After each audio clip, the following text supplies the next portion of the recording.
Oh yes, tumetoka kushuhudia one of the biggest match katika ligi kuu nchini Uhispania, La Liga Santander. Real Madrid wamerejea tena uwanjani baada ya international break. Wamerejea katika kukimbizana kutafuta ubingwa wa ligi kuu nchini Uhispania, La Liga Santander, ambapo Real Madrid leo walimkaribisha Leganes katika uwanja wao nyumbani kabisa, Santiago Bernabeu. Mechi imemalizika kwa ushindi kwa klabu ya Real Madrid, ushindi wa goli 3-2. Ilikuwa ni mechi fulani hivi ambayo ilikuwa na ushindani mkubwa kweli kweli, mechi ambayo ilianza vizuri sana kwa Real Madrid. Dakika 32 ya mchezo, mchezaji Arda Güler wa Real Madrid anachezewa rafu mbaya katika penalty box na kusababisha mkwaju wa penalty ambao unakwamishwa wavuni na Kylian Mbappe. Anaweka goli la kwanza kwa Real Madrid. Ni dakika moja tu imepita, dakika 33 ya mchezo, Diego Garcia anaiandikia Leganes goli la kwanza na la kusawazisha.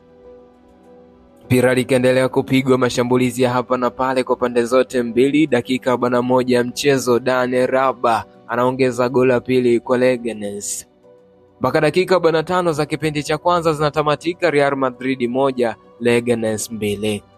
Tukarudi kuzishuhudia dakika nyingine 45, dakika za kukamilisha 90 za kucheza, dakika ambazo zilianza vizuri sana kwa Real Madrid.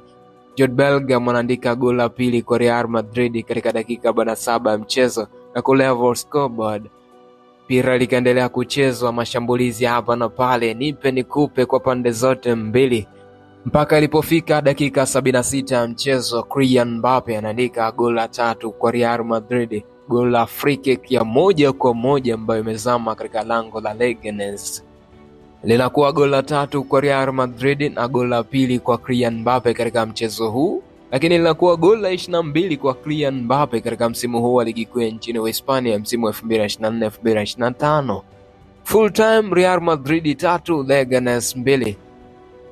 Matokeo haya yanaifanya Real Madrid inasalia katika nafasi ile ile ya pili kwenye msimamo wa ligi kuu nchini Uhispania, wakiwa na alama 63 katika michezo 29 waliocheza mpaka sasa, huku nafasi ya kwanza ikishikiliwa na mahasimu wao FC Barcelona ambao wana alama sawa sawa na Real Madrid, alama 63, lakini wakiwa nyuma kwa mchezo mmoja. FC Barcelona anatarajiwa kuingia dimbani hapo baadaye, mechi ambayo inawakutanisha FC Barcelona dhidi ya Girona, one of the biggest match ambao hutakiwi kuikosa kabisa, FC Barcelona dhidi ya Girona.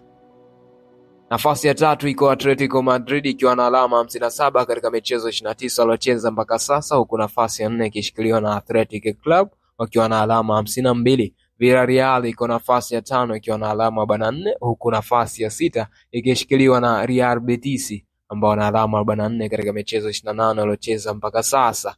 Mkiani iko Real Valladolid ikiwa na alama 16 katika michezo 29 waliocheza mpaka sasa. Kabla ya mechi hii ilipigwa michezo mingine ya ligi kuu nchini Uhispania ambako Real Sociedad walimkaribisha Real Valladolid. Real Sociedad walibuka na ushindi wa goli 2-1. Espanyol dhidi ya Atletico Madrid, mechi ilimalizika kwa sare ya goli 1-1.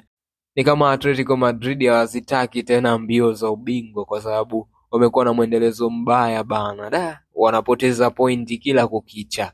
Mchezo mwingine ulikuwa ni kati ya Deportivo Alaves dhidi ya Rayo Vallecano ambako Rayo Vallecano walibuka na ushindi wa goli 2-0. Mimi nataka niongee na ndugu zangu wawekezaji aka wa Kamaria bana.